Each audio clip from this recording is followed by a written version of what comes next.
Hey, this is Aiden, and in this screencast, we're going to take a first look at the fully released Angular 2. We're going to use Angular CLI to scaffold a new Angular 2 application, and we're going to throw in material design, and this is going to be the base app, or this is going to be the base for our ng2 play repo. So I was going to do a screencast on how to upgrade the existing ng2 play repo up to the release version of Angular 2, but that was too cumbersome and quite hard to follow if you haven't watched all my previous screencasts. So we're going to start off from a blank sheet here. We're going to show you how to use the Angular CLI to scaffold a new application, just as you would do if you started a new project today. So we're not gonna use the previous betas and show you how to upgrade an existing application. But in the end, I'm gonna turn off the video and upgrade the ng2 play repo from the code base that we're gonna create now. And before we begin, let's hear from future me what we've built today. Right, hello from future me, and this is the app that we managed to build in a couple of minutes. I think I've been recording for 20 minutes or so. We are up and running with Angular 2, the final release, not the final, but the full release of the release candidates.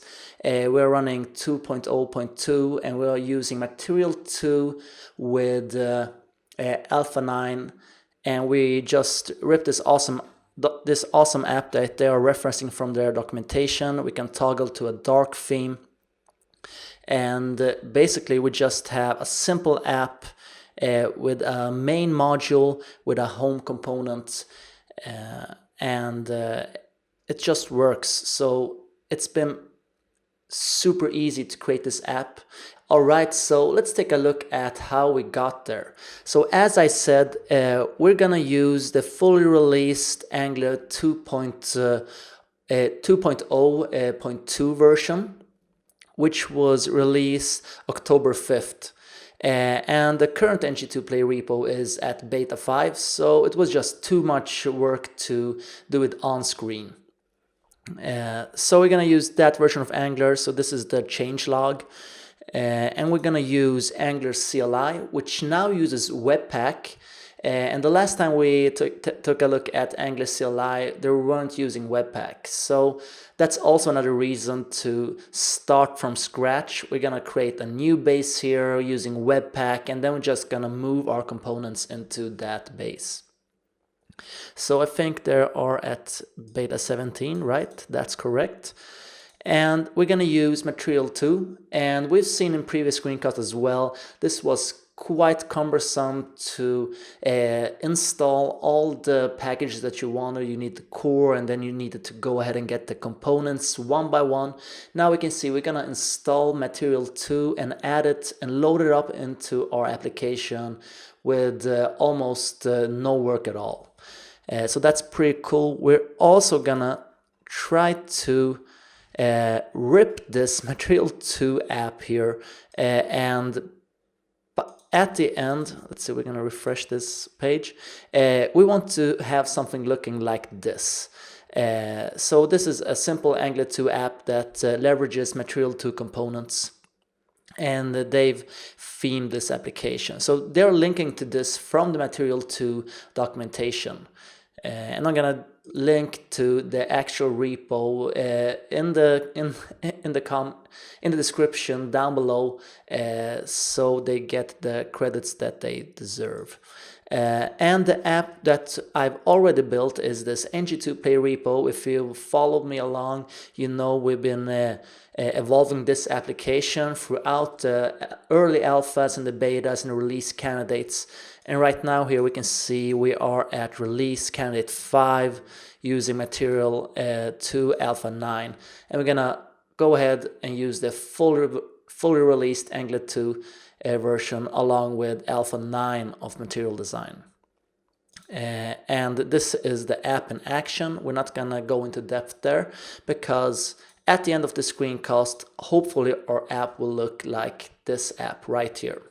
All right, so we can basically follow along by just or start off by just using these commands that the GitHub repos have specified in their README files. So we're gonna create a new project by using the Angular CLI, and we're gonna type ng-new and then the project name. So let's get up a command prompt and do ng-new ng2 play. And this will take some time. It will create the project structure for us, and then it's gonna go ahead and get the node packages. So while that is working in the background, we can go ahead and hit the Material2 GitHub page and come down here in the README.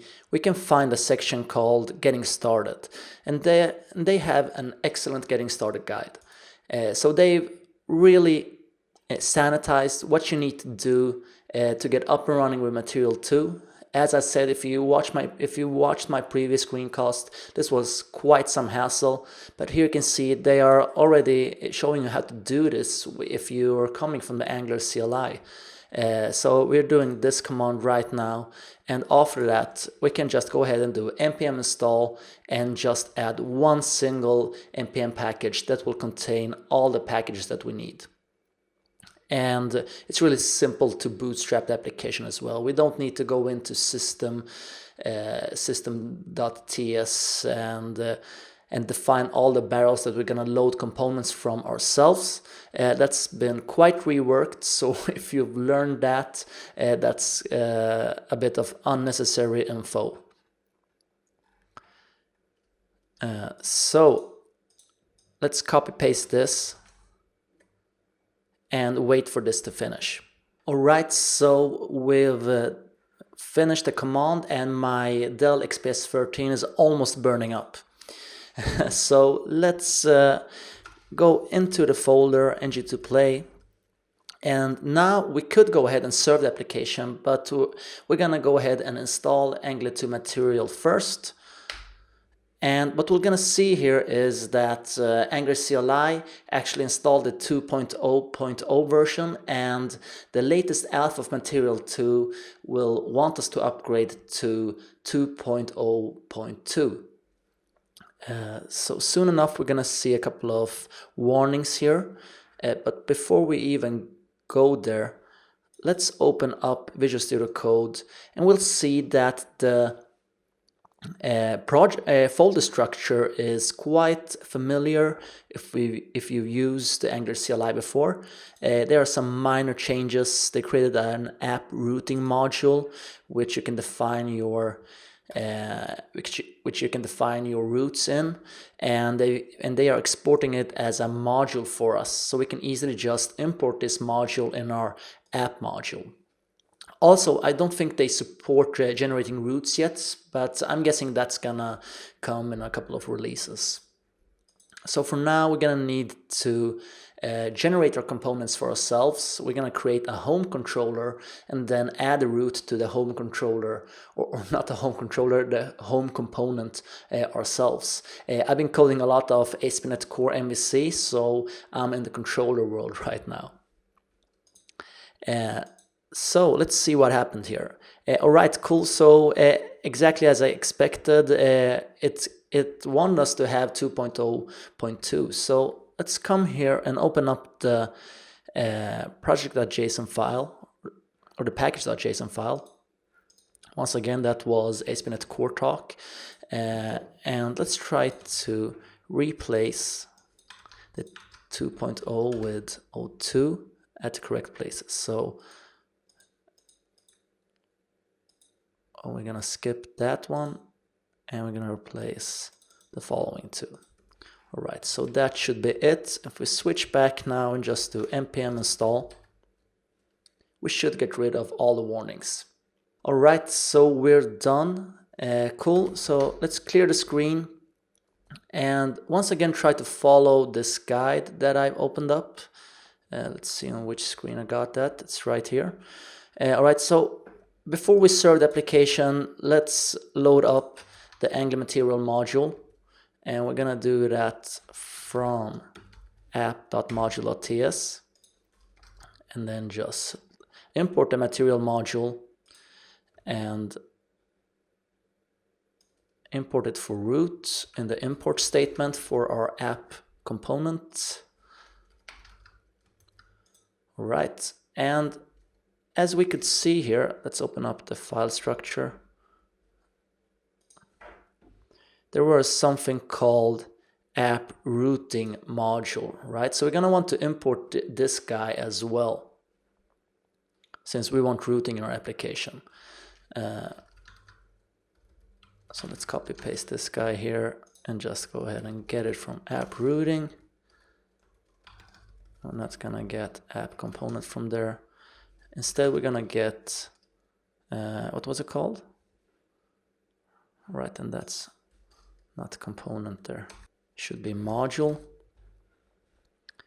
And let's see if Visual Code can help us here. Yep, we found the routing module, and we're gonna import that as well. So if we try to serve the application now, we're gonna get some errors since we don't have a default route yet. But I think we're pretty much done. We should be able to run the application if it wasn't for us adding that route. So let's use Angular CLI to create a home component which will load up as our default route. So it's gonna go inside app and then type ngg component, and then we're gonna create a home component. And if we switch back to Studio here, or Visual Studio Code, we can see we got our home component here, and we're just gonna, oops, that wasn't what I wanted to do. We're just gonna copy index.ts up here and export our home component. So it gets a little bit easier for us to export all the component that lives in our home folder. All right, and in our app component on TS, not gonna show app works. Instead, in the HTML file, we're gonna have a router outlet to display the home component. So let's throw in the router outlet there, and in the home component, we see home works. So before this will work, we're just gonna need to define one single route in our app routing module. And we're gonna do that right here. And here we can see there's a path property, and we're gonna define this as the default path. And the component we're gonna load up, we're gonna need to import that from our home module. Home. And we should be able to find our home component. Cool. And the component's gonna be that component. Right, so let's save this up and try to serve our application for the first time. Let's cross our fingers that I haven't forgotten anything. ng serve, and this will now serve the application using Webpack. It's gonna go ahead and bundle the application, or at least for dev mode, it will do some other things than it will do in production for us. So if you want to serve the production app, we just pass in -prod into the CLI and it will bundle the application for us. But now we can see we have something at least up and running. So let's hit this endpoint in a browser. And home works. And let's just make sure we didn't get any errors. And we can see we are in development mode, and we have added routing with our first home component. So this experience is a lot easier than it has been earlier versions. So we are loading up Angular Material, although we're gonna need to add some theming to it because Material2 doesn't style the components by default anymore. So we're gonna need to add some theming here. But all that is explained in the Material documentation under Getting Started. So we can see the theming guide on how to do this. So basically we could just add this to our style.css file, and it will load up the deep purple amber theme for us. And also we're gonna need to, let's see down here, we're gonna need to, that was in the previous page, yeah, in our index.html file, we're gonna want to load up the material icons. So let's just throw that in really quick before I forget that. So down here, load up the icons. And then let's switch back to the theming guide. As I said, we could just go ahead and import that from our styles.css. And we can leave this as is for now, but we're gonna do something different here. Where we can see that the Webpack picked up on the change and it refreshed the app for us, but we still don't have any components in here. So let's get going on that. All right, so we could go ahead and throw in a couple of components now. We can define our own custom theme using Sass. And since we're using Webpack, we can just throw in Sass files and then point them out in our Angular CLI.json file, and it will compile the Sass for us. And we'll bundle it and minify it when we serve the app for production. So that's really powerful. But we're not going to define our own theme. We already know which theme we want, and we're going to want to get, so we can see the link down here, the Material2 sample app, which is this app right here, which is hosted at Firebase app. So we can see that under source, let's start first by just stealing all the markup. Let's just get this markup and throw it into our app and see what happens. So I'm not going to put it in app component since we are using routing and that sample app didn't. So we're just going to throw it into the home component, save that up. And let's also take the app component.ts and just take all the things in there and throw it into our app component.ts. So this might be a bit sloppy. Let's just hope I'm getting everything right. And let's also get the CSS.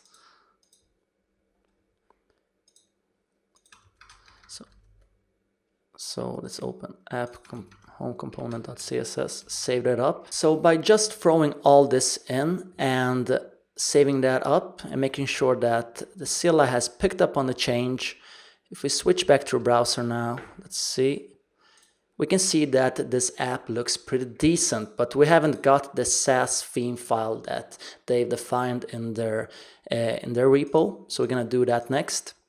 And also we can see we have some margin issues here. Let's take a quick glimpse at what their styles.cs looks like, right? So that there was the margin.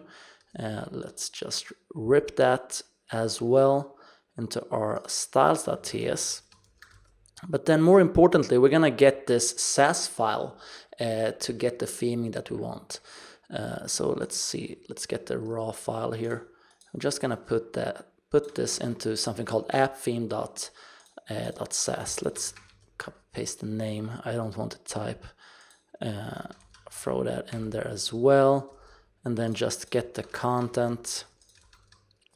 And for Webpack to pick this file up, I mentioned earlier, we're gonna need to add another line into our angular.cli.json file, and that's just here on the styles. So we still want the styles.css since we got our margin fixed there, but then we're gonna want to add our Sass file there as well. Right, so we're gonna save that up and make sure Webpack picks up the change. So Webpack is working a bit slow on my laptop. I don't know if it's my laptop or if it's just slow overall. Please let me know if Webpack works just fine on your computer. Then maybe I'll have to get a new laptop. But anyways, let's switch back here. So did we recompile? Right, so now we don't have any theming at all, which is interesting.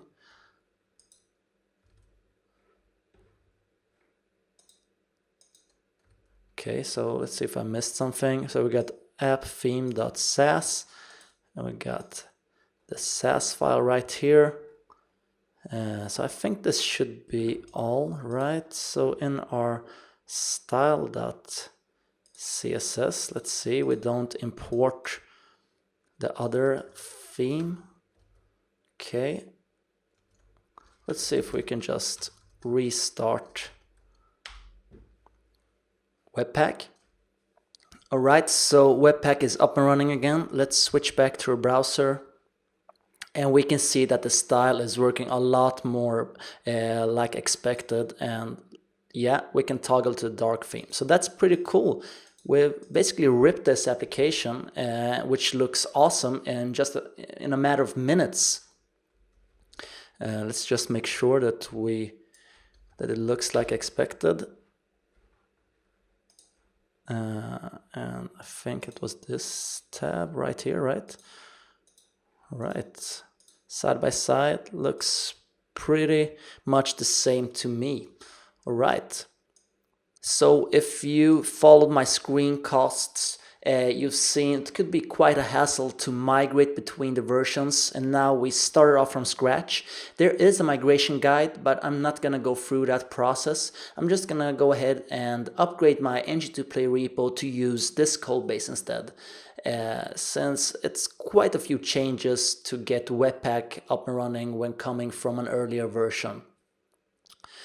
And I just threw everything right into the home component. We can actually be a bit smarter there.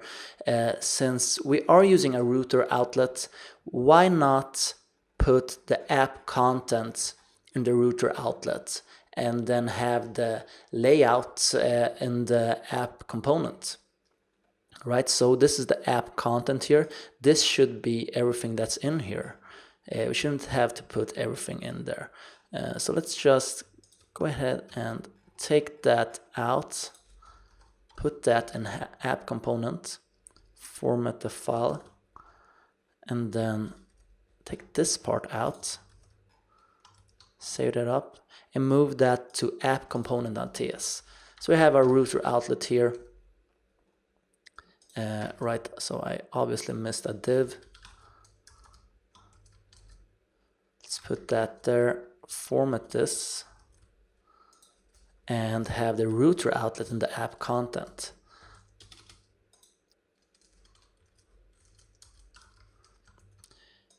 And obviously we're going to need to move some CSS around now, since our app component.css doesn't contain anything. And the home component, let's see here, let's just get everything, copy that to app component, and then remove what we don't need. So the side nav layout's gonna be there, app component's gonna be there, the MD card is gonna live inside our home component, the side nav is gonna probably be out here in the app component, and let's see here, MD checkbox and app content, we can go ahead and get toolbar fillers gonna be there, toolbar menu probably gonna be out here as well, the icon button, the action button is at the bottom, and the spinner was in the app along with the input icon and app list. So let's get this out of here and then leave the opposite in our home component. So just bear with me now. I'm gonna get rid of some CSS in here. The side nav, let's get rid of, leave the MD checkbox in here. Get rid of the toolbar filler. Leave the spinner. And input icon as well, list progress. Right, cool. So hopefully, I'm not going to spend too much time on this. Let's just see what it looks like. Webpack is picking up on the changes. So this is the app. Let's refresh just to make sure. It seems intact to me. We got the side nav there as well. We can toggle to dark theme. So we even took this sample app here that they are linking to and took it one step further. So we are using routing as well. So that's it for this time, guys. So next time I'm gonna try to talk about about observables and reactive programming together with RxJS. I've been getting a lot of questions on that, and I think it's an excellent topic to talk about and try to get our fingers dirty and really understand what the reactive programming model is about and how it differs from maybe what you're used to. And until next time, have a nice day, guys. I hope you learned something. Bye.